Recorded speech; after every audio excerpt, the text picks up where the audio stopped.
Okay, perfect. I got a bunch of stuff as well. Oh, I can upload recordings. What? Yep. It's you're gonna want to do that. I am.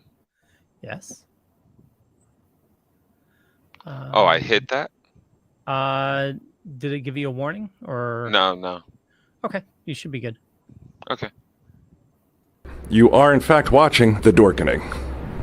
You're watching The Dorkening. Stay tuned. For all the geek news everywhere. Dorkening. And this is The Dorkening. Trust me, I'm smarter than these guys. Because The Dorkening is the best and most educational entertainment and information source that the Trauma Team knows of. It's the best. The Dorkening.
Everyone thinks because you're a zombie, you don't know good coffee. Well, they're wrong. There's only one brew that gets my seal of approval. Deadly Grounds coffee is my guilty pleasure. The aroma is so intoxicating. It brings all of my neighbors out of the woodwork.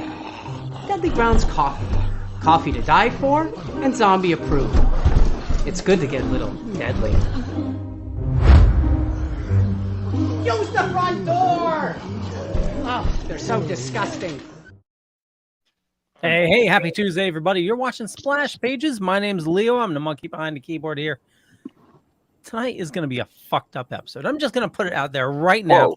But we got a lot of awesome stuff we're going to be talking about. But before that, the Velvet Joker. How's it going, bud?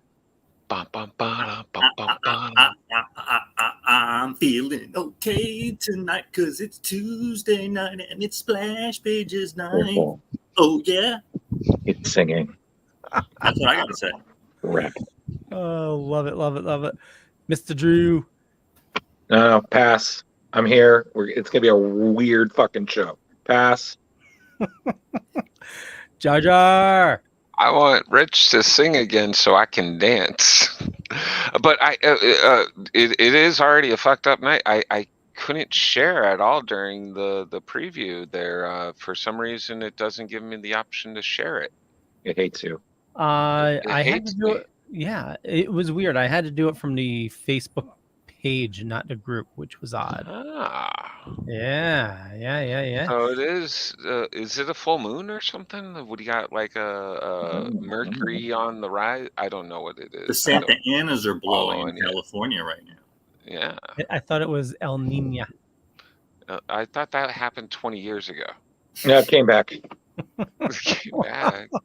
Came back like syphilis. It's like herpes. Oh, man. Syphilis. That's even worse. So we got a bunch of people watching right now. So if you're new to the show, this is Splash Pages, the comic book club, and we thank you for joining us. Our book of the week is Next Wave. We're going to be talking about that in a little bit. We have a bunch of comic-related news. We're going to be talking about new comics that are out, comic book news. We have another artist having some health issues, actually a writer, and rumor news, movies, everything comic. Guardians of the Galaxy holiday special. Watch it. Oh my God! What? Drew, why? Because I'm busy. Okay. Did he say he just watched it or he didn't watch it? I have yet to watch it. BUSSSSSSSY. Busy. Well, okay, so we'll try to be spoiler free because there was a major universe expanding piece of news. Listen. Yeah, that's fine. No, there was no Rosebud. This is not Citizen Kane, okay? Luke, you are my father. And no, I am your father. Oh my God, this is like hurting. Jeremy is your brother. Snakes. All right. So, what do we do first, Leo?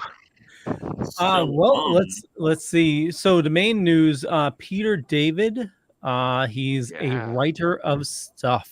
Whoa, wait. What about Peter David? Peter David has suffered some health issues. His family has set up a GoFundMe. Oh God. Oh no. No, not Peter David. Peter David needs to GoFundMe? Didn't he bring us Miguel there? Yes, he did. Peter David has been a consistent writer for both Marvel and DC. Yeah. I want to say since the 70s. Incredible Hulk, Aquaman, Supergirl, Fallen Angel, Marvel will remember him. He created Maestro in Future Imperfect. He gave us Miguel O'Hara in 2099. He gave us X Factor, which he wrote literally till the end. And by X Factor, I'm not talking about the government one. I'm talking about the one. So I thought it was the Simon Cowell one. No. From American Idol. So just real quick, he did 12 years of Incredible Hulk. Yeah. 12 years. It's like a life sentence. Yeah. So here's what the GoFundMe says. Graham Murphy is organizing this fundraiser on behalf of Kathleen David. It says, Hi, everybody. I'm fundraising for author Peter David and his family.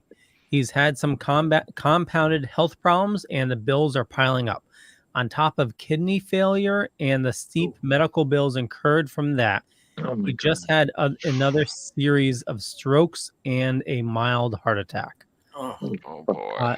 As we wish him a swift recovery and send him our love and support to his wife, Kathleen, and his family, let's also pitch in and help with their medical bills and living expenses.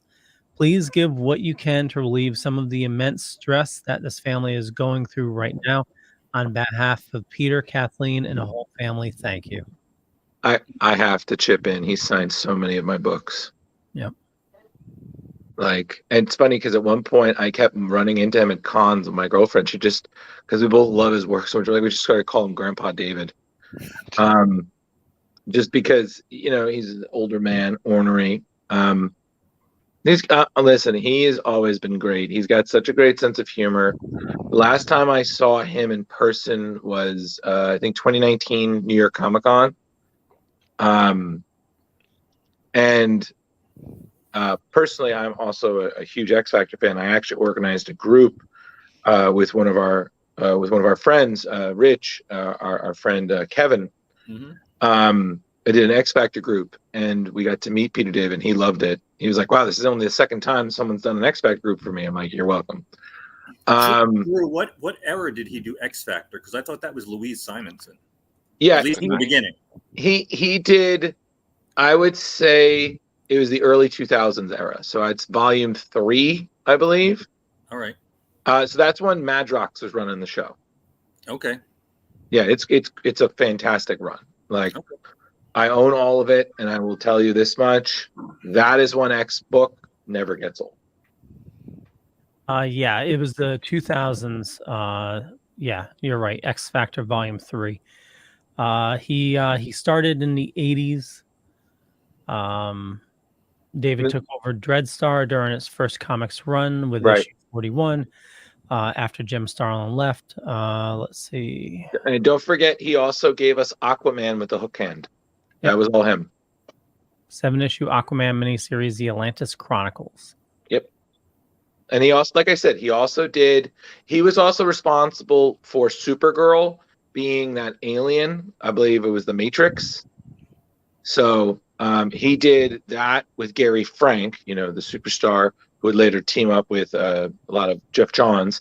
He did X Factor. He did. Him and Ron Mars co-wrote the DC versus Marvel intercompany crossover in 1997. Yes, he did. I know. Yes, he did. I have that proudly signed by both him and Ron. Yeah. So this is a huge thing. So please, everybody, support this man so he can still sign for us at Comet Engines. Did that just drop today?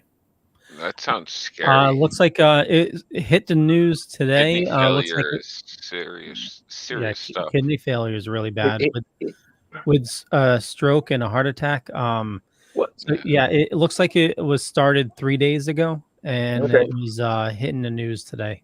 He's and on top of it, he's struggled with health stuff for a while now because he's a bit. I'm not gonna lie, I've met him a few times. He's a big guy, and he's had a stroke. Take my December eBay.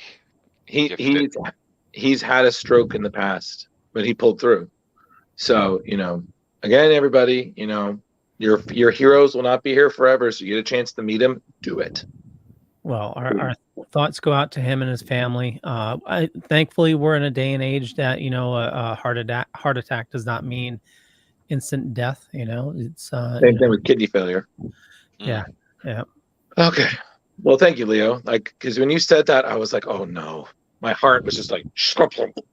Yeah, the comic geek world is getting rocked lately. Mm-hmm. Thank you, Leo. That was wonderful. Can we pick it up with some comic news? Oh yeah. So James Gunn is all over the news today. There's tons of information coming out from James Gunn. One was, he's been doing a lot of tweets and a lot of Mastodon. I was going to say Megalodon, but that's sequel coming out next year. James Gunn has said, interestingly, Booster was the most requested character when I asked people on Mastodon what character they'd most like to see on screen. Wow. He says, I'm not creating stories by public vote, but I found it fascinating nevertheless. Well, I have a friend who's going to be very happy about that. And Rich, you know exactly who I'm talking about. Someone that we've had on the show. Yep. I also saw that he had a thing where he feels that the video games are going to contribute to DC's content, like ongoing lore, which I think is very smart. So I don't think he actually said video games. I think people are taking that a little out of context. Okay. The information I have is he said DCU will be connected across film, TV, and animation. Okay. So I mean, it could very well be, the video games as well, because we do get some excellent stories within the video games. Agreed. So, yeah. But I mean, that's awesome that they're going to start, having, the animation included as well. As of before, DC animated universe was its own separate animal. Mm-hmm. James Gunn also, what's that? And it was so beautiful. I know. I wonder how the new Batman animated show is going to fall in. We'll see. That would be interesting. Yeah. If it is all connected, yeah. Yeah. James Gunn also says he will not attend CCXP 2023 for either Marvel or DC. Okay. I wonder what that means for the Harley show, though. Also, I'm sorry. It already got shit canned. Green light for next season. Oh, so that means that's continuity now for the DCU. Well, they already have been making comics within that story, within that world. Yeah, but Batman is such a dingbat in that, though. I can't wait to see Gordon. on, off. I wasn't playing with it. Oh yeah, and Joker's mayor. You know that universe is so fucked up. That can't be DCU then. It's honestly, Harley was an unexpected like for me. I really wasn't expecting I was gonna enjoy it, and I was like, you know what? This is actually really freaking great. It really surprised me. The writing is very smart. It really is. The brilliant episode they did where like the nerds that like hate the Harley show, just the idea of the Harley show, and then they watch it and they're like, all right. Yeah, it's fun. Yeah. So I'm sorry, Leo. I had some comic news, but I don't want to interrupt you if you still have. Yeah. I just got a couple of for comic related news. I have a bunch of rumors and stuff like that. But the last two items I have for comic related news. Last week, a special variant cover of Spider-Man #1, which was Eminem with Spider-Man. It was a 5,000 copy variant that sold out last week. Mm-hmm. There is a new battle. The amazing you don't know. I got the FOMO. Okay. Wait a second. That Eminem, because I was like, why is Peter working with a giant piece of chocolate? So since that sold out, apparently this week there's another 1,000 print run that you can order for $75 right now. I'm gonna go with $75. 75 $1 and it's the same comic. Yep. Yeah. I'm gonna go with a no. Yeah. As a fan of both of those people, I'm gonna say I'll wait for the trade paperback. Thank you very much. Yeah. Yeah. I mean, I'm gonna show you this. I just paid $15 for this because I missed out on at my LCS, but the reprint. Well, yeah, that came out. But that makes sense, Leo, because that's a part of comic book history. Like, totally. Wait. Why does that reprint versus the 8 billion other reprints of that same comic have any value? I just figured, $15 was an okay price since I just missed out. Okay. So, yeah. Gotcha.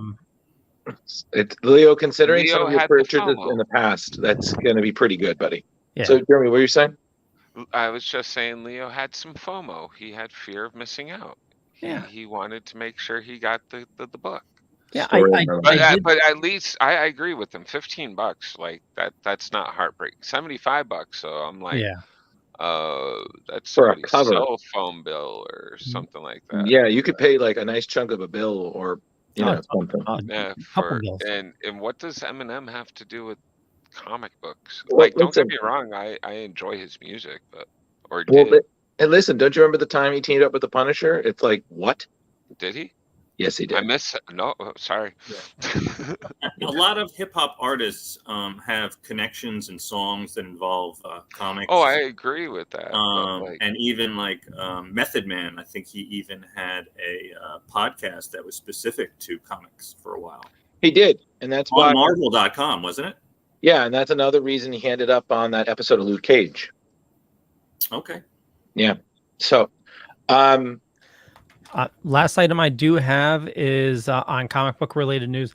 Batman One Bad Day. There's a new issue coming out covering Bane, and nice. Jim Lee's going to be doing a variant cover, which looks that's going to be beautiful.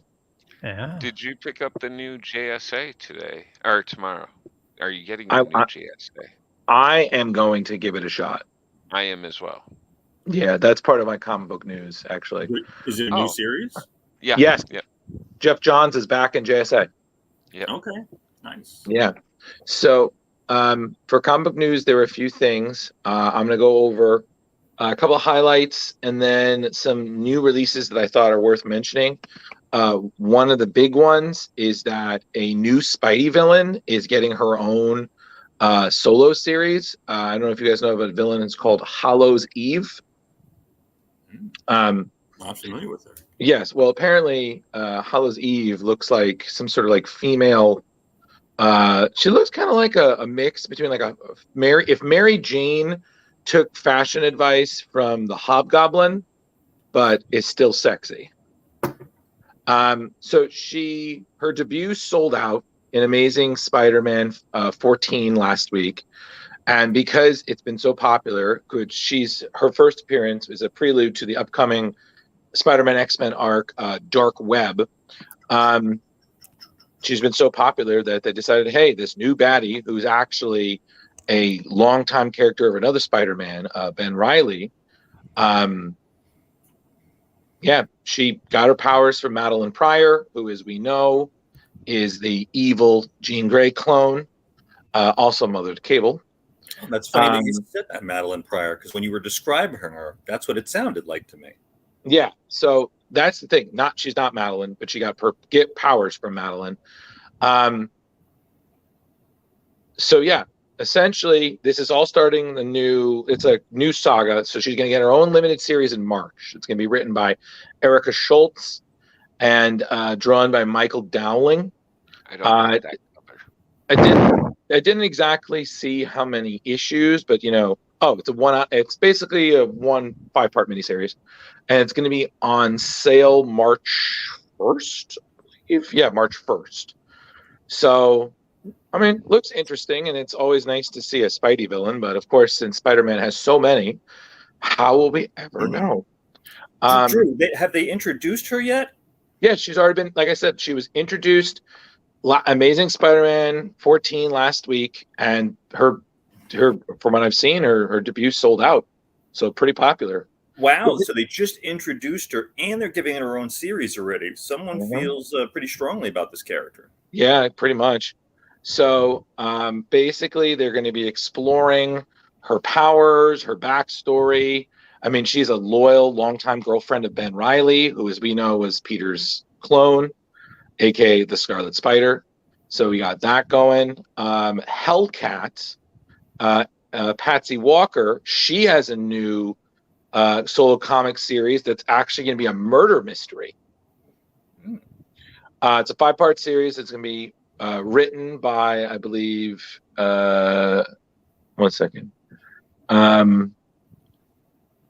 Christopher Cantwell, and illustrated by Alex Lind. So, Hellcat has kind of re-emerged in the Marvel world. She played a big role in the most recent Iron Man series. So right now, this new series is going to embrace her history, including her relationship that she once had with Damon Hellstrom, aka Son of Satan. So essentially, she's framed for murder, and she's investigating a house haunted by the ghost of her mother. So when someone close to Patsy's inner circle is murdered, Hellcat becomes the prime suspect. Now, Patsy must prove her innocence and evade both the police and the supernatural threat of the Sleepwalkers. To add perils she faces, her demonic ex, Damon Hellstrom, shows up, and that's never a good thing. So I think this is another 5-part miniseries.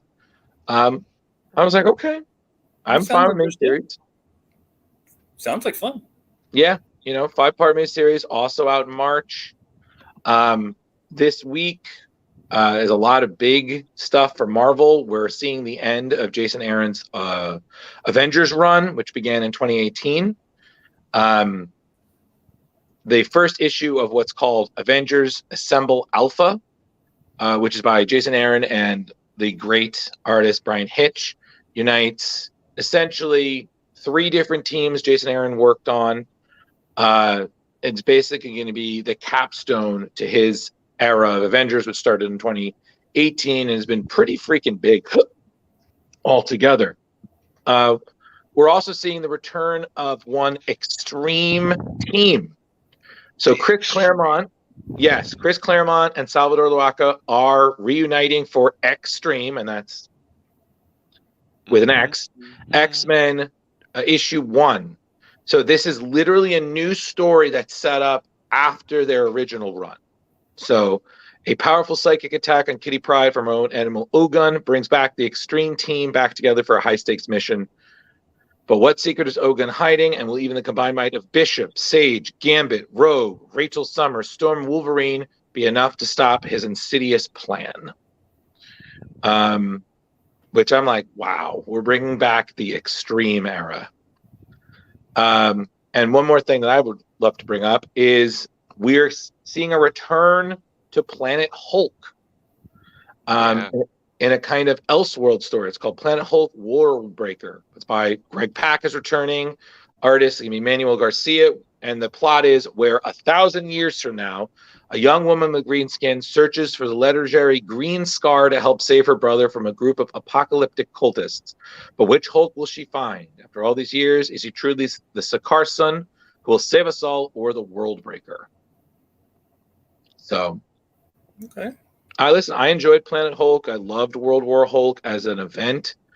It's always nice when the original writers come back because I feel like you're just going to get exactly the same thing. So that's for Marvel. I was reading something about thanks to CBR, where we're going to see where they were basically going over every major comic book event planned for 2023. So you have Marvel, it looks like they're going to be planning a number of events, and DC is going to be teasing like a year-long arc. Not again. Yeah, poor Leo. Well, wallet. Well, I will say that this is all part of, for DC, the dawn of DC. One storyline of theirs actually seems pretty cool. It's called Lazarus Planet. And essentially, Ra's al Ghul's Lazarus pit, the resin that helps to restore him and bring him back to life and stuff, will actually cover the earth, and it's going to essentially promise to change a group of heroes in a new ways. For instance, we're going to see Batman donning Dr. Fate's helmet, which I'm like, wow, that's cool. Are we doing some amalgams? And Jonathan Kent will be developing some new electrical power. So this is similar to back in the day. I think you guys remember Superman split in half. Yep. And he had the blue blue. Red. I hated that. Yeah. So I'm sorry. I really did. I dropped off of Superman as soon as that. Not as soon as it happened, but like it messed me up for a while with Supes. Can we? Go ahead, Leo. No, it's. Well, before Leo has a heart attack and we have to send up a GoFundMe for him. But they're speaking of Superman. They are doing a new event there where basically you're going to see Superman and his whole team, everybody super related. John Kent, Supergirl, Connor, unifying jackets and costumes. We're even going to see China's Super-Man and Natasha Irons as Steel. So we're going to get them all back together. For Marvel, they're doing a Cold War crossover event. So we're going to have Sam Wilson and we're going to have Steve Rogers working together. We're going to explore some secrets of Cap Shield's connection to something called the Outer Circle. So you got Colin Kelly, Jackson Lansing with Carmen Camaro, and Tochi Onebushi with artist IG Guerrara. So basically, you're going to have the character Nomad is going to come back, who is an alternate version of Bucky Barnes from another universe. And we're going to deal with revenge fuel plans from the White Wolf, who, as people might remember, is a Black Panther character, and Crossbones. So you got that. It looks to be that Marvel is trying to do kind of reliving Age of Apocalypse. They're doing a Sins of Sinister event with the X-Men. So essentially, Mr. Sinister, no judgment here, has been plotting and scheming, and essentially his plans will alter reality, similar to Age of Apocalypse. So it's going to have a bunch of tie-in issues, new sinister forms, whatnot. So Are they going to do a bunch of crazy embossed covers as well? From what I'm seeing, yeah, it looks like it. Well, not that it's embossed, but it's just it sounds like different. they're going back to the 90s, like doing a whole rehashing the 90s, early 2000s. Well, it looks like that, Jeremy. And it's funny that because back to DC, they just didn't they just do a retelling of Death of Superman as well? Yes, they did actually. So basically, back to DC. 30-year anniversary, something just happened. Yeah. So back to DC, you have the Dawn of DC era. So you're going to have essentially Dawn of DC. You're going to have 20 new titles with a focus on solo series. So it'll be the solo series, but of course, they're all going to play a larger role in the bigger story. Yada, yada, yada. Leo already mentioned that there is going to be a new Batman event. Personally, I don't give a shit. I did. Well, there's a new event that they're working on the Dawn DC called the Night. So it's called N.E.X.T. And then moving past that, personally, I don't care. For Marvel, if you guys love symbiotes, there's going to be a Summer of Symbiotes event. Didn't they just do that? Yeah, they did, didn't they? With like the Venomverse and everything. It was the world symbiote world or whatever. It was that King of Black, King of Black. Yeah. Yeah. So basically, we're getting more. So we're basically going to see a few new heroes and villains. So I believe what they said is sun's out, tongue's out. Get ready for the return of old faces, the debut of new symbiote heroes, and exciting shifts for iconic symbiote stars. The season of symbiote insanity.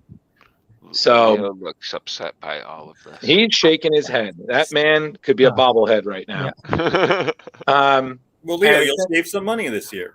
Oh, there you go. Yeah. And that's a way to look at it. Yeah. The last big thing is that we might be finally seeing the end of the current X-Men era with the new Fall of X event.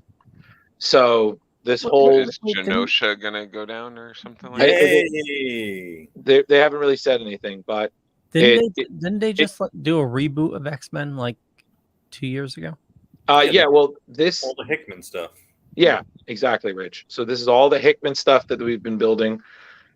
Because they've had events where they, kind of expose X-Men secrets and whatnot.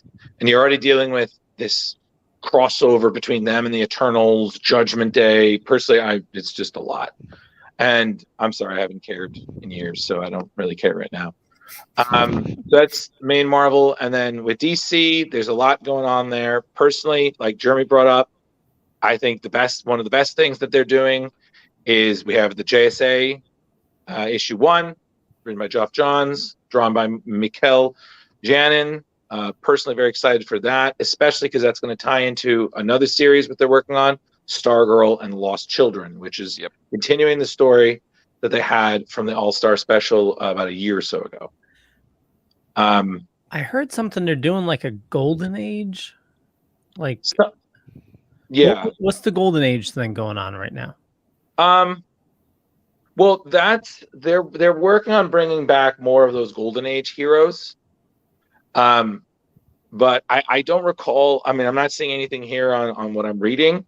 Although I'm not going to lie, in terms of Christmas issues, they do have one called DC's Grifter Got Run Over by a Reindeer. Oh, I saw that. Yeah.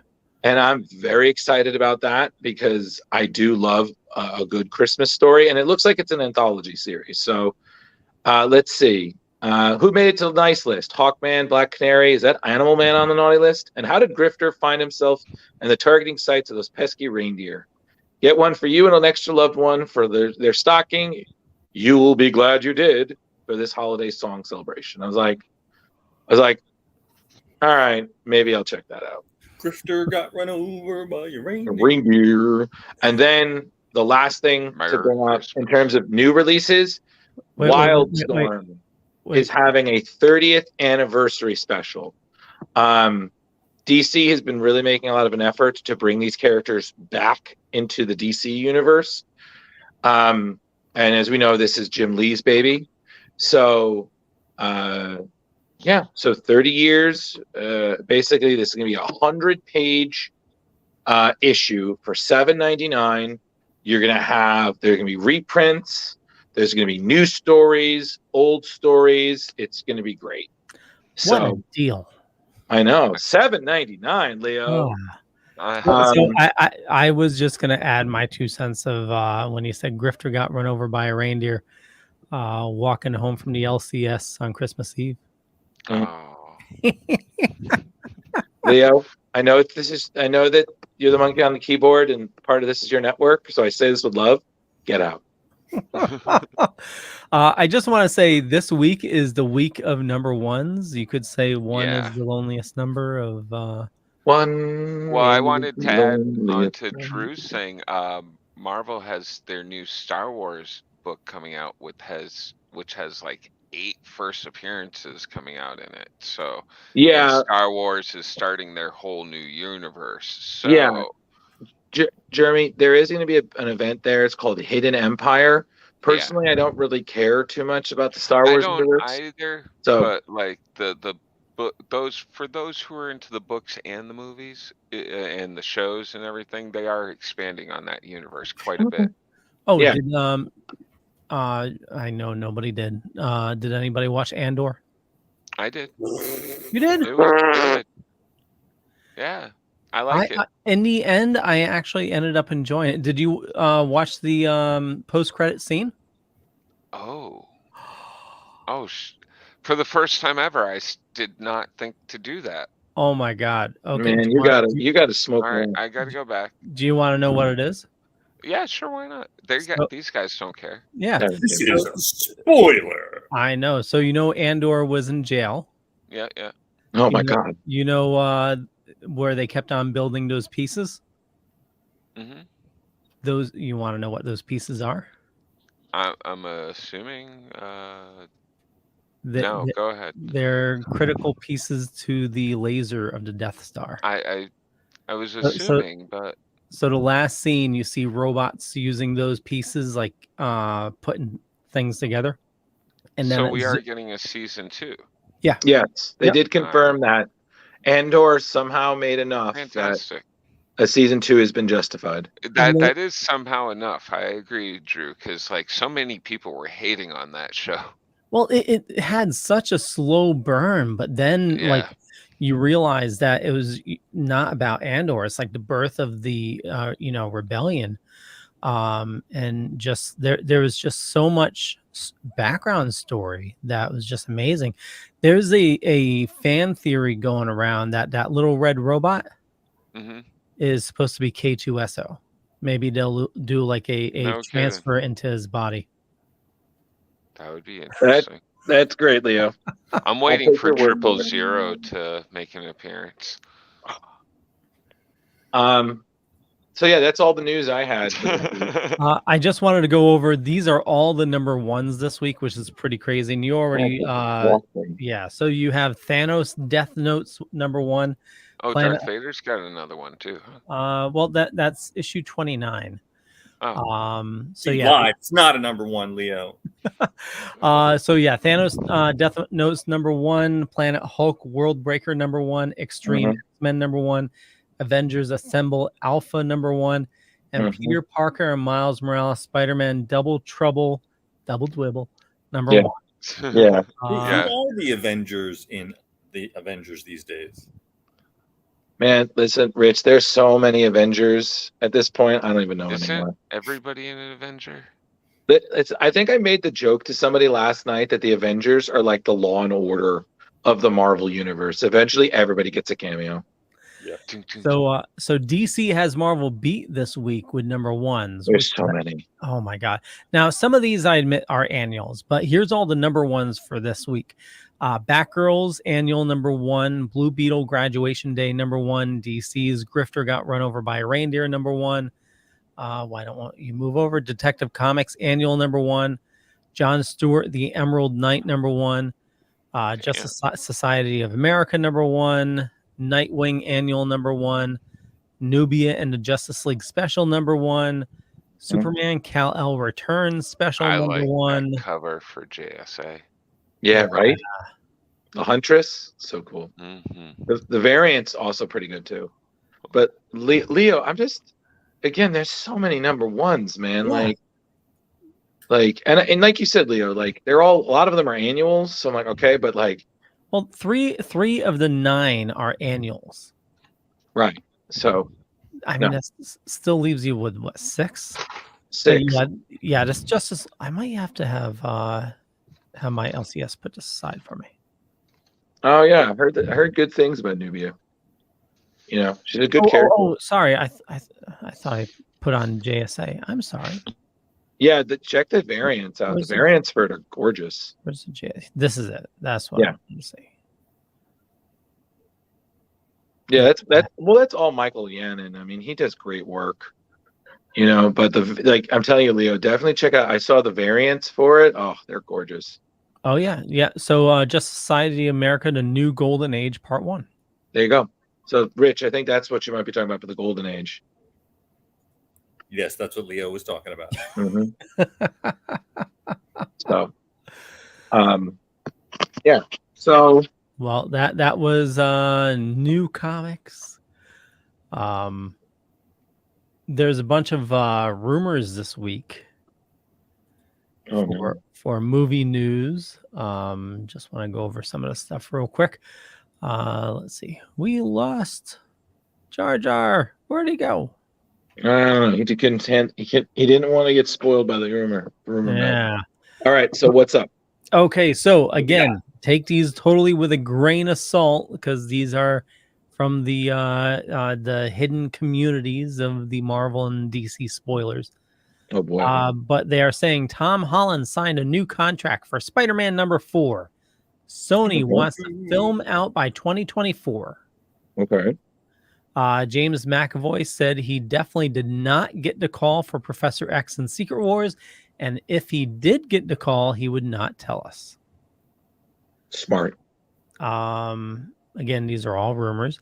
Okay. White Same Tiger. thing Tobey Maguire said.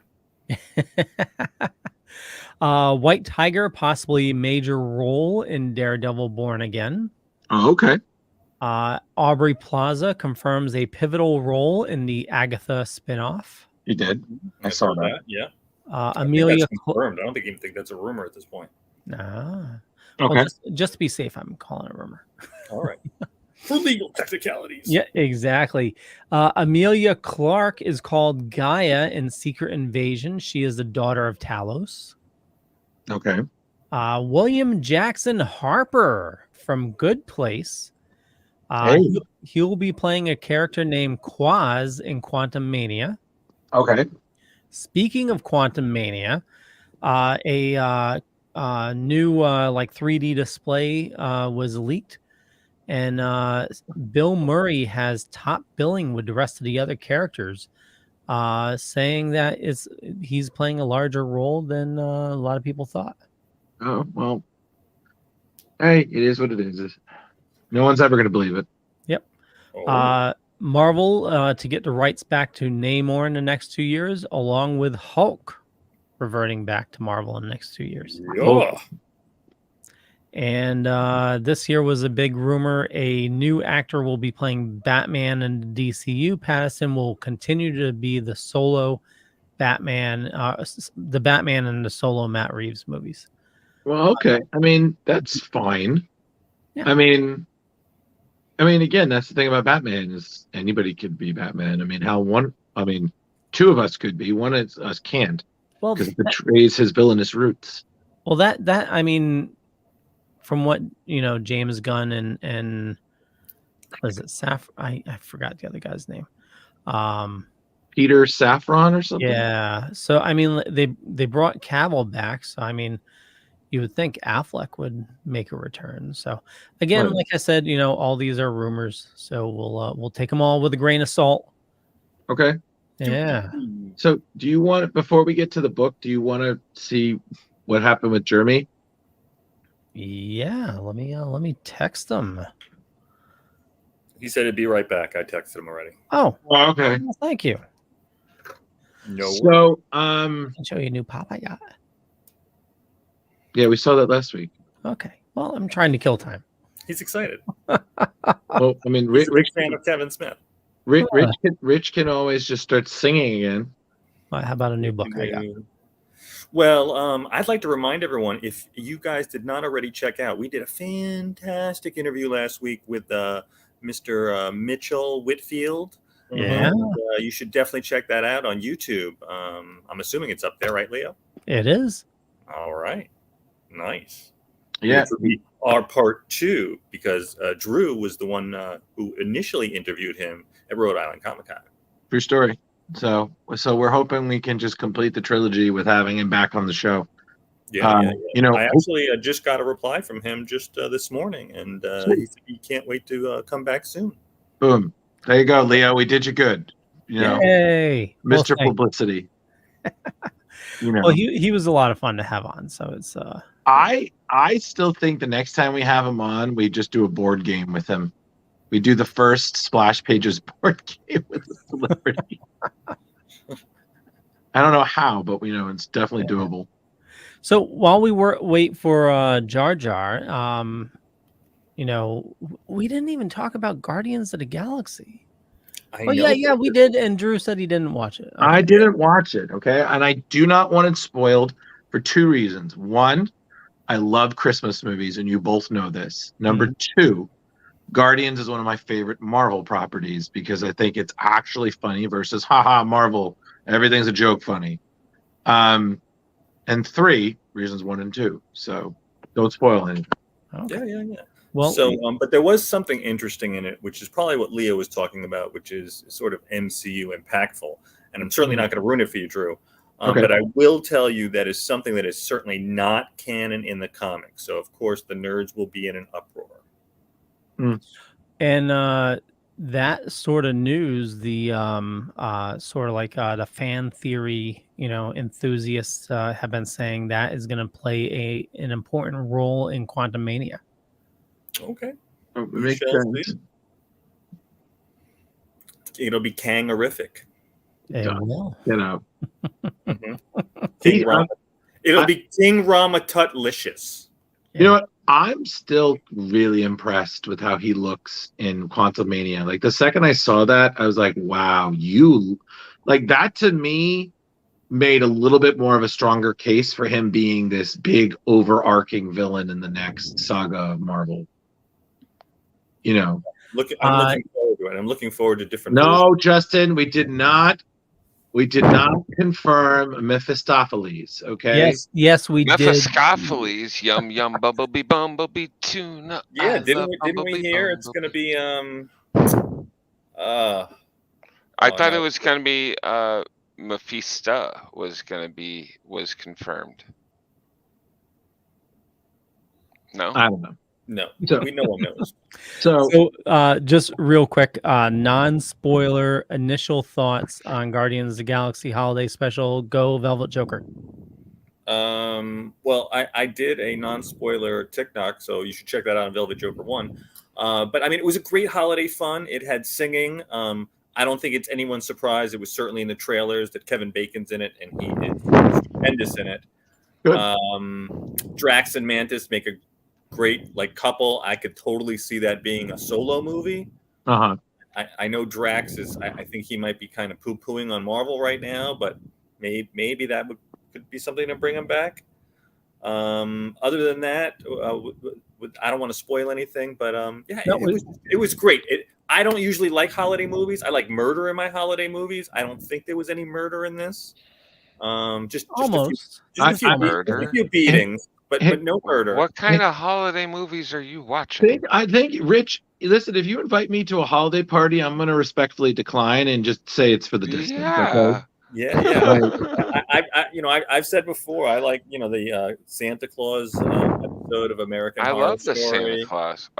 Oh my God, that Violent Night looks so awesome. Yeah, I'm really looking forward to that Violent Night. Those are my kind of Christmas. I can't wait to watch that. I know it's going to be dumb. But Santa in a Die Hard, I was like, yes. Speaking of Hey, Christmas Leo. and Die Hard, thank you, Drew. Did You're you welcome. guys know one of the villains that was in the Die Hard crew? He Passed died. away. Yes, Yeah. Theo. He was from, Walker Ranger, Texas Walker Ranger. Yeah, it's the actor who played Theo. He was Alan Rickman's hacker in Die Hard. Yeah. Yeah, and He died too. yeah, he was I think 66. Wow, everyone's dying in their 60s. I got less than 10 years left, guys. I hope we make an impact before that. Well, we need to stay alive until they finish that Benjamin Button's friggin' pill. Oh, you know. I thought you meant like a movie. I thought there was going to be like a Redux or something. Yeah. No. Redux. They were able to successfully reverse the aging in mice. Hey, So, Leo. Yeah. The reason I fell off just a second ago is I wanted to show you one of my FOMO purchases. Okay. Do you remember when this happened in Batman? Yes. No, I don't remember that. When you mean when the Joker didn't take his face off? But look how sad I went. I went to every convention and got every variant possible of this book. There's so many more. They just keep going and going and going and going and going. Wow, that's a lot of they're fun. all different. They're all different. Okay. I just wanted to show Leo that he was not alone in the FOMO. Okay.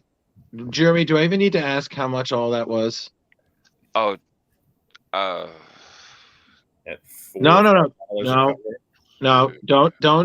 Don't tell our audience. Let them just think we live a lavish, nerdy lifestyle. Yeah, very lavish. I was just gonna say, holiday special was I found it a bit cheesy. It was good, but it was cheesy. Oh, it was it's just a holiday special, Leo. Just the right amount of cheese. Yeah. Okay. It was an adequate amount of cheese. Velveeta. Yep. I like Velveeta. It was good. And, you know, you can get Velveeta in the in the brick. Peasants. Oh yeah, we get it in the brick. You can also get the slices now too. Yeah, Velveeta, you peasants. That's right. I flick it at people and slap it on babies' faces. And you wonder why you don't get invited to more parties. Any of you watching Wednesday? Not yet, but all my kids love it. I'm looking forward to that. I honestly, and I haven't said that about a Tim Burton related thing in a long time. Yeah, I think it's going to be good. It's going to be entertaining at least. But you know, I think they seen the first episode, but I think the young lady, I think her last name is Ortega. I think she's doing a brilliant job. Jenna Ortega, totally. She was in You, and she's a perfect choice for that role. She does not blink. She's got that down.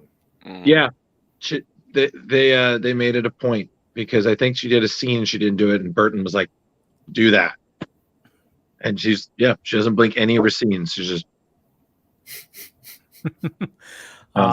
That's what me and Megan are watching now. That's our show we've decided to watch, and we just finished episode 4. Okay. Yeah. How many shows do you take down a night? Oh, we don't watch that much TV. Really? Yeah. So like when we sit down and have dinner, we'll watch like a show or two. That's nice. Yeah. But you know, it's not every night, you know, because you know she's at her parents' on Wednesdays, and then Leo's does podcast Monday through Wednesday. Yep, exactly. Yeah, but remember Thursdays are not on the table. Night. Yeah. Yep. Thursdays are date night. Yeah. Date night. Yeah. I always look forward to those photos. Yeah. Aww. Yeah. We the reason why I cut it a little close tonight is we actually took a walk over at Mystic Seaport. Oh, nice. Oh, I'll forgive you. Oh, it's okay.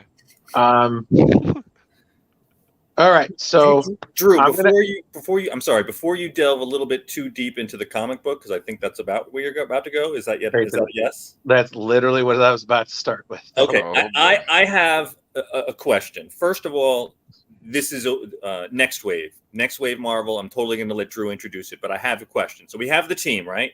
Yes. So we have Photon, formerly Captain Marvel, correct? Yes. We have Elsa Bloodstone. Yes. We have Machine Man. Yes. And we have Captain, I'll say it in Pig Latin, Captain Uckfey. Just call him the Captain. Oh, I thought he was just Captain at this point. Now, was he? Now, my question, Drew, is because he said at one time he called himself Captain Universe, Marvel. and he had the outfit. Yeah. So, does he have the powers of Captain Universe? No. So he's just an unknown character. Basically. He just got the powers that they kind of explored in this comic. Yes. I felt so bad for every one of those characters, but also like, good Lord, they deserved it. Oh my God! All right, so now I'll let Drew introduce. I had to ask that one question because I was so confused about Captain. Fuck. Just call him the Captain. That's his character's name, though, Captain Fuck, and you didn't realize that until a couple of comics in, because they didn't really describe what the skull was, and then everyone started saying things that it was obvious. Yeah. Hold I on. have a question. That skull thing, they kept changing what the word was because I was trying to use fuck for all of those. Oh, I was replacing that with every single friggin' word. Yeah. I had shit, fuck, cunt. Yeah. So Drew, I have a question for you. Yes. What the flying fuck kind of drugs were you on when you suggested this? Yeah, this is a weird one. We never mind the team. How about the villain? Okay, so the villain and then the surprise villain behind the villain. Oh yeah. Oh, and what happened to the villain at the end? Oh my. All right. We're getting too deep. Drew. Drew, introduce it. Okay, everybody. Hello. As you can tell, I'm just lavishly lying down because I am excited to introduce probably one of the weirdest books we've ever read on Splash Pages.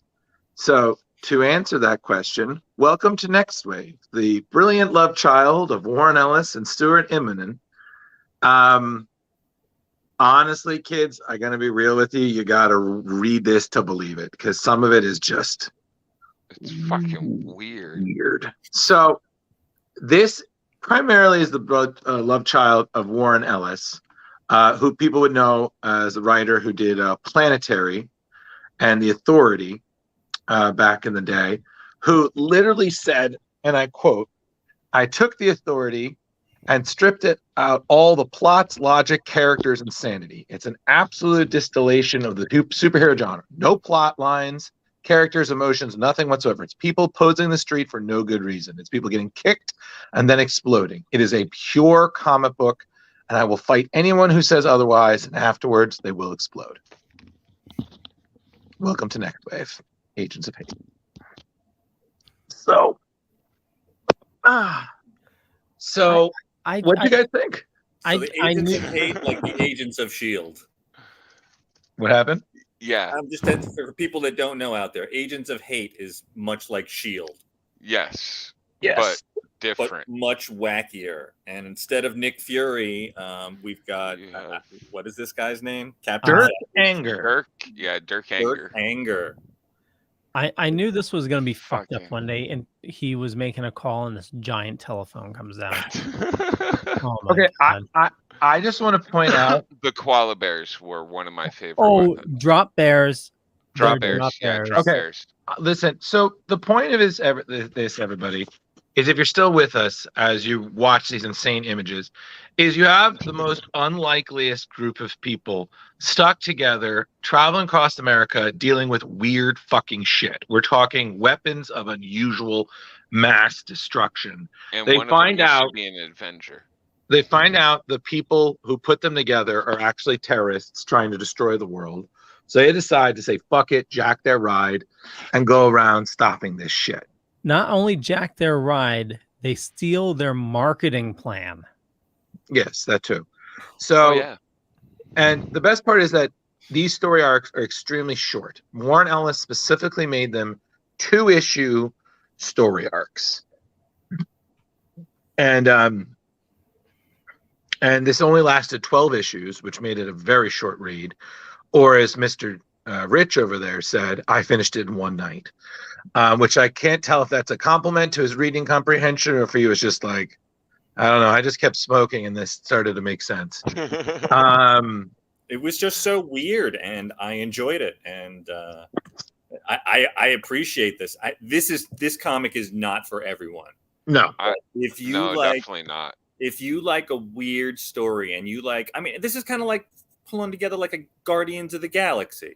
Just weird characters that shouldn't probably work together, yet somehow Warren Ellis made it work.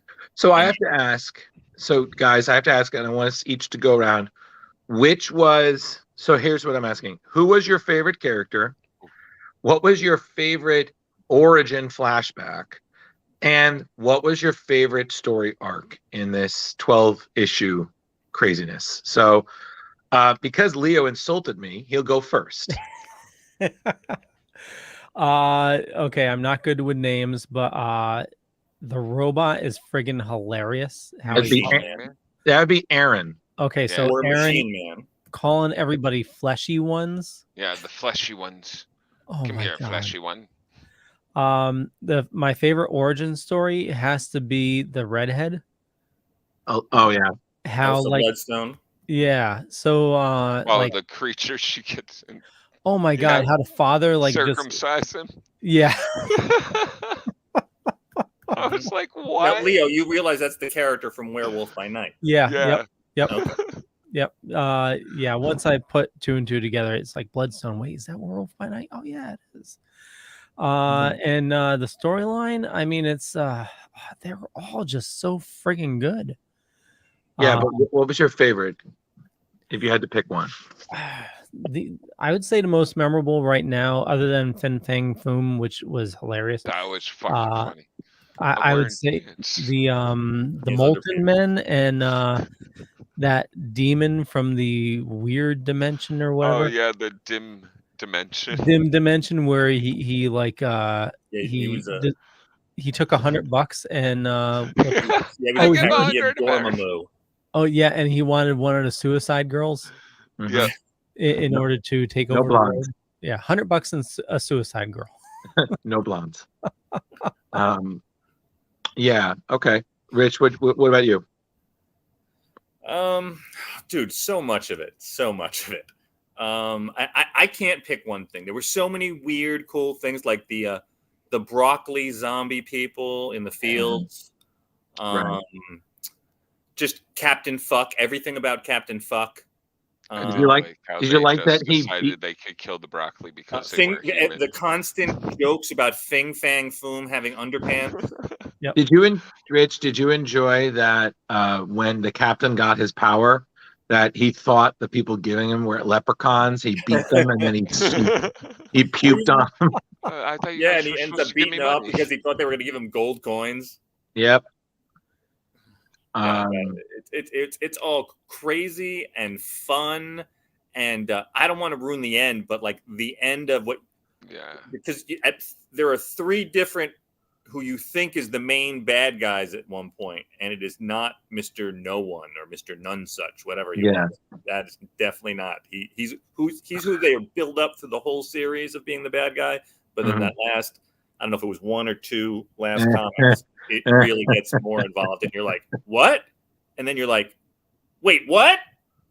Yeah. So I definitely don't want to ruin it, but if you want to have a good time one night, read it. And it's because of I did not extra smoke that night, Drew. I did the regular amount of smoke, and I probably I smoked once before and once after the 6th, and I kept going, and just a joy, a real joy. And and these little intro things, some of them were repeated with every comic, and then questions. 2 or 3 of the questions would change, and just humor. If you want good humor and a writer that he's not trying to take it too seriously. Right. So Jeremy, what about you, man? Machine Man was definitely my favorite. The origin story. Oof. I'm gonna have to go with Bloodstone, because circumcising a demon that's badass. Like, and doing it with a spoon, a baby spoon of all things. Mm-hmm. And favorite story though, the koala bears, the drop bears. Drop bears. That was just hilarious. I have to say, my least favorite character is Monica. She was annoying. Is it because she used to lead the Avengers? Yeah. All you heard from her, when I led the Avengers. And then, did you enjoy the flashback with her idea of the Avengers? Yeah.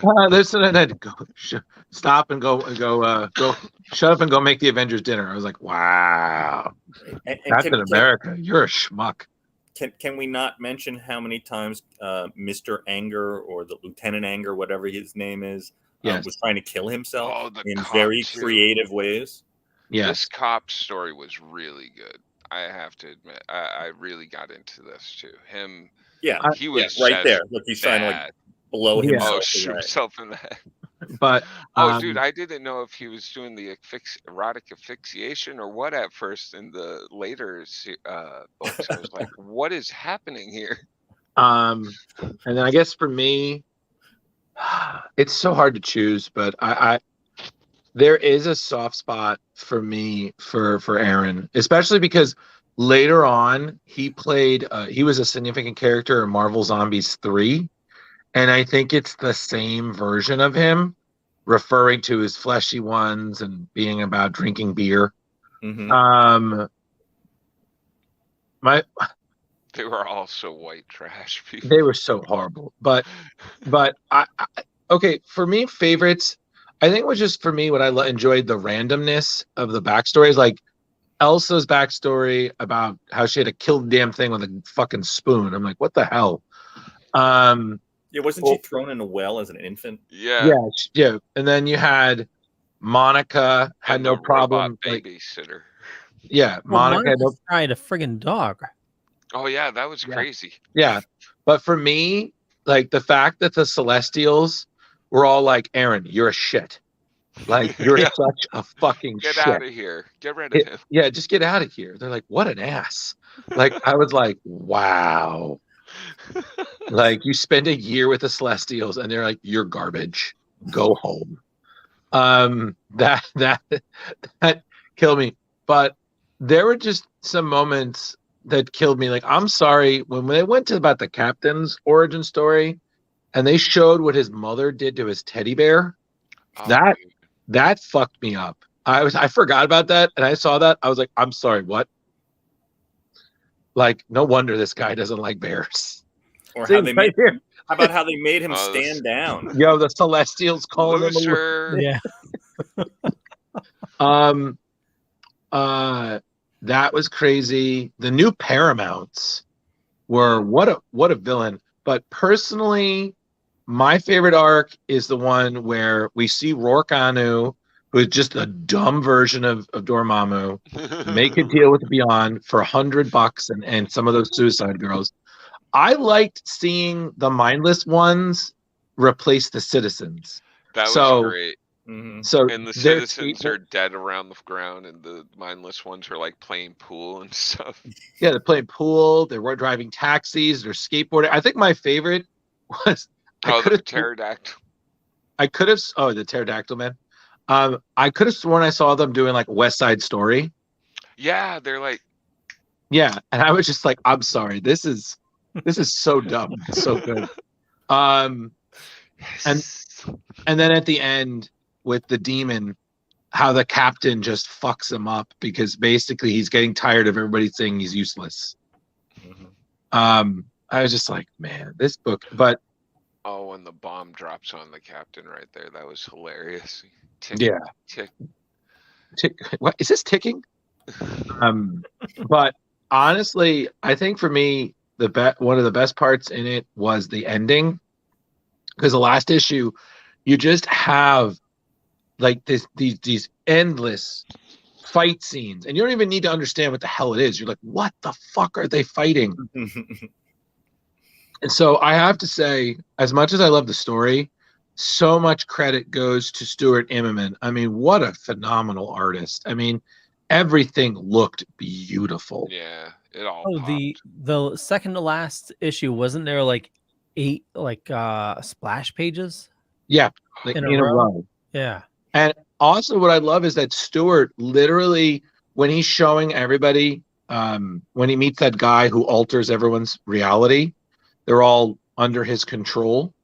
And he mimics all of these styles of different artists in such a fantastic way. I mean, my favorite was that you had the Elsa Bloodstone story, and he's literally mimicking Mike Mignola's style. And I'm like, this is so fucking cool. And it's actually funny because the reason that Next Wave got, like, they stopped, because originally the plan was Warren Ellis would do 12 issues and then he'd hand it off to someone else. Mm-hmm. But they got on hiatus simply because A, they were waiting for him to return, and B, Marvel couldn't afford Stuart Immone's rate. So they were like, yeah, we can't afford him at his current pay rate then. So there was always a promise of there would be more Next Wave, but just it kind of never happened. And I don't know if you guys know this, but there was a variant version of issue 5 that was called the Crayon Butchery variant. So it's black and white. And they did a thing where they encouraged the readers to color it in with crayons and enter it so they could win like original artwork. And that's pretty cool. And it was announced. One of the last pages, the caption reads, "Next Wave, blatantly wasting your money since 2006." And one of our comic brethren, Brandon, did remind me that they did create a theme song for Next Wave, which Brandon posted a link that was created by the series editor Nick Lowe and his brother Matt for their band Thunder Thighs, and that was advertised on, this is how old this is, kids, their MySpace page. And the lyrics for it were in the director's cut of the first issue. And I've heard the song, and it's ridiculous. What year was this, Drew? This is 2006. I know this because one of their issues makes fun of Civil War. Especially because they said Mark Millar can lick goats. Oh, yeah. Wasn't there like a Mark Millar sucks somewhere in there? Yep, somewhere. And it's also funny because at one point, Marvel was like, is this continuity? Like, Marvel's like, is this, like, originally Warren Ellis was like, this is a self-contained universe. There's no way. And then they tried saying like, oh yeah, no, Next Wave, like these are, these are other versions of the characters that made to our world and then got brought back to their own world. And later on, they're like, oh no, like these characters had their memories and personalities altered, So they basically made it out like this all happened within the Marvel Universe. Everybody remembers or kind of remembers, and they were essentially manipulated by the Beyond Corporation, who were a bunch of Beyonders, which I'm sure you guys remember, the Beyonder, the guy responsible for Secret Wars. Secret Wars, yep. Yeah, so basically, a bunch of his people decided, hey, we're going to fuck around, which I'm like, you know what? This makes sense about all the weird shit that was in this book. Absolutely. So Next Wave. Beautiful, fucking weird, love it. That's my 2 cents. Yeah. I would say read it. Definitely read it. Yeah, I wish I could be like Rich though and read it all in one night. Dude, 3 issues and I start passing the F out. Like reading is a drug to me. Just like it's I have to tell you, Rich, I'm right there with you. I didn't read the whole thing in one night, but I read most of it in one night. Mm-hmm. It was so bizarre, but so good that I just couldn't put it down. Yeah, I had to find out what the hell was going to happen next. Well, also, my wife, she started, Megan started like her New Year's resolution last year was to read every day. So at night, we're always, she's mostly reading before bedtime. It's I'm normally. She's probably not reading comics either. No, she's reading actual books. So. Hey, comics are still books. Oh, yeah. It's in the name. Yeah. Thank you. Well, I'm going to surprisingly, I'm going to rate this already. I'm going to rate it 4.75 Captain Fucks. I'm going to rate this. You know what? I'm going to go with 4.75 Drop Bears. Fucker, I was going to say that.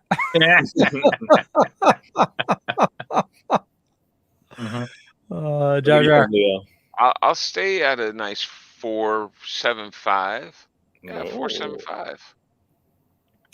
This was so much fun. 4.75 what, Jar Jar? 4.75. Let's say circumcisions with a spoon.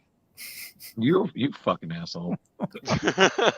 I'm gonna go with 4.75 dead fleshy ones. Wow, across the board, 4.75. We all really enjoyed this comic.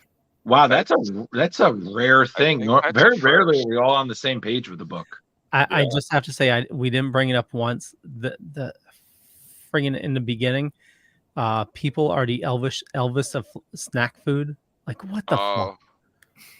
Pink Phantom. Yep.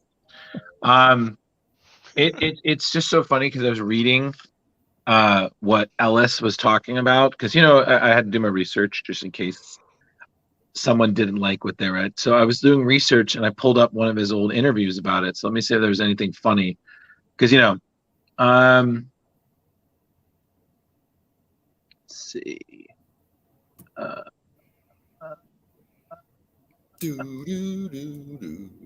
Oh, okay. Cool. Here we go. Hold on. Because someone asked him why use Fing Fang Foom. And his answer was because he's ridiculous. He's a giant dragon in purple underpants. How could you not want to use him, really?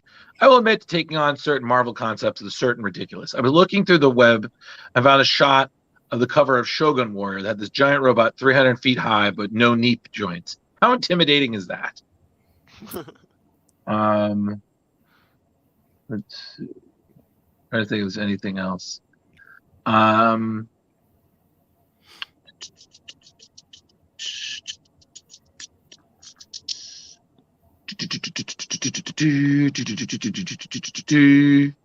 Okay, so someone asked him, and I feel like you guys would appreciate this, who is the funnest to write Next Wave? He said, it's difficult to say. I set it up so I have an entertaining time with all of them. Monica's fun because she's trying so hard to be the moral leader.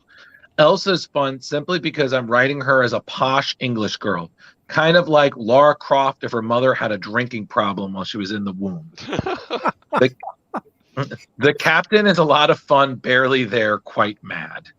And I'm just like, wow. And the one character I got to give credit, although I find it funny because I know her, I know of her in the X-Men universe, and I can't believe they made her so dumb.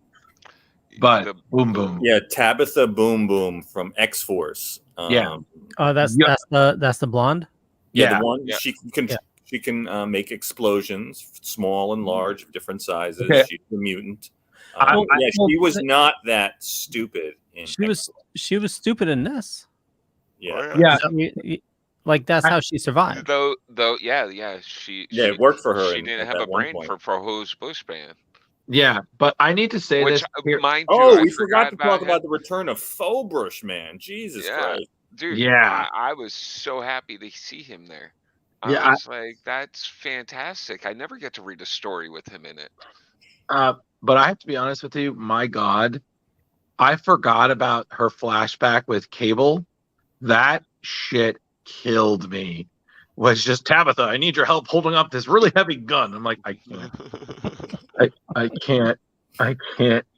That, and I'm sorry, if there's one more scene, it's the flashback with Captain America when he has to go to the bathroom. Oh my God. And they're just riffing on Roosevelt.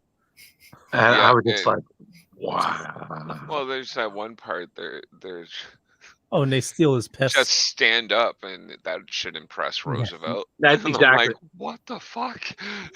Yeah, it's one of those I forgot. Like when I reread all this. For our younger viewers, Theodore Roosevelt was in a wheelchair, but they did not want anybody to know. Like there was no pictures of him in the wheelchair. It was just very comfortable sitting down. That's what we told him. Yeah. So, but this book, it's definitely one of the books I wouldn't give to somebody as their first read. No. You know, no. Oh, no. No, but if you have a really good, they would never read comics again if this was their first read. They'd be like, "The fuck are you doing?" Yeah, but personally, for me, and it's funny because I always said this: if I ever just wanted a nonchalant cosplay, I would just be the captain. Yeah, that would be just a brown trench and a star shirt. Star shirt, cargo pants, and boots. Yeah. Yeah, Converse. Walking around fucking pissed off. I see. I can get smashed. And true. I think you and he already have the same hairstyle. Yeah, right. Yeah. Look at it. It would either be that, or I would have to figure out how to make Aaron Stack work. But I would have to have that would be tough. That I'd have to have Inspector Gadget hands. Yeah, and Inspector Gadget legs. Yeah, exactly. But be the captain and have like a dead leprechaun slung over your shoulder. Either that, or I have the I don't know what the fuck he did to the work Anu, but that thing he handed Monica, I was like, wow, you fucked this guy up. Yeah, I remember asking, I was like, oh, what is the book? And you're like, Marvel's Next Wave. Marvel's Next Wave. I'm like, I'm not excited about this book at all. And then I read it. You eat those words. I did eat them. They were delicious. Not only did I not know what it was, but it was like, you were like, you're going to read 12 issues. And I'm like, what? I'm like, 12 issues of some kind of B-rated Marvel book? Oh, great. This is going to be fucking glorious. It was glorious. I don't know if my expectations were low, but it was great. You know what? Let's go with that, Jeremy. But it's funny that you bring this up because it's like, because when Leo was like, what the, I was like, oh no, I made a huge mistake. That reminds me, this one time my mom and her friends used to go to the movies, and I recommended one time, I was like, oh yeah, see this movie, it was really funny, we loved it. The movie I recommended was Knocked Up. Oh God. My mom and her friends saw it. She said that was the last time she got to choose the movie. and I said, I was like, in my defense, to quote the great Animal House, you fucked up. You trusted us. Like, it could have been worse. You could have sent her to the end. Oh man. With the Seth Rogen movie. No, that was the one where they just fought the end of the world, and what's his name was Cannibal. Yeah. Cannibalism, demons, and don't forget that scene with the devil where they slice off his dick. Yeah. Yeah, no, that, you know what? No, but my mom would have liked that because at the end the Backstreet Boys show up. Should have been like, oh, that was so nice. Those nice little Backstreet Boys. I'm like, all right. So I just want to share, you know how the mother hung the teddy bear? Yeah, that's my favorite dark origin story. So when I used to work retail, during the holidays, did someone do that? So here's what happened. They were hard workers. They always did an awesome job, but I had a couple of stoners that were, what's that? You got to give the good before the bad. Well, yeah, but you have to set it up. You know, I'd always, you know, because they had no issue working the late shift. These two stoners, I'd have them work the late shift, and you know, they'd. It wasn't me and Rich. No. But they were heavy stoners, and that, you know, they would unpack the shipments late at night, and I walk in, and for some reason they made nooses and hung all the stuffed animals throughout the store.